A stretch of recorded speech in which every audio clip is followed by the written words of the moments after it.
আমাজনের যুদ্ধক্ষেত্র, সাপ বনাম বানর। আমাজন বৃষ্টি অরণ্য পৃথিবীর অন্যতম বৃষ্টি অরণ্য কেবল উদ্ভিদের এক অপূর্ব সমাহার নয়, বরং এতে অসংখ্য প্রাণীর আবাসস্থল।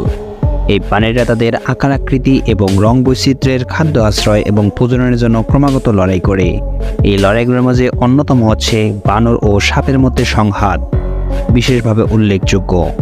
আমাজনের বানরের প্রায় 200টিরও বেশি প্রজাতি এবং সাপের প্রায় 3000টিরও বেশি প্রজাতি বাস করে।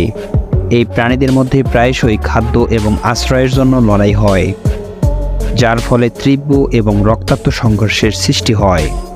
খাদ্য নিয়ে ঝগড়া। বানর এবং সাপ উভয়ে আমাজনের খাদ্য শৃঙ্খলে গুরুত্বপূর্ণ ভূমিকা পালন করে। বানর ফল, বাদাম, পোকামাকড় এবং ছোট প্রাণী খায়, যখন সাপ ছোট স্তন্যপায়ী প্রাণী, উভচর এবং অন্যান্য সাপ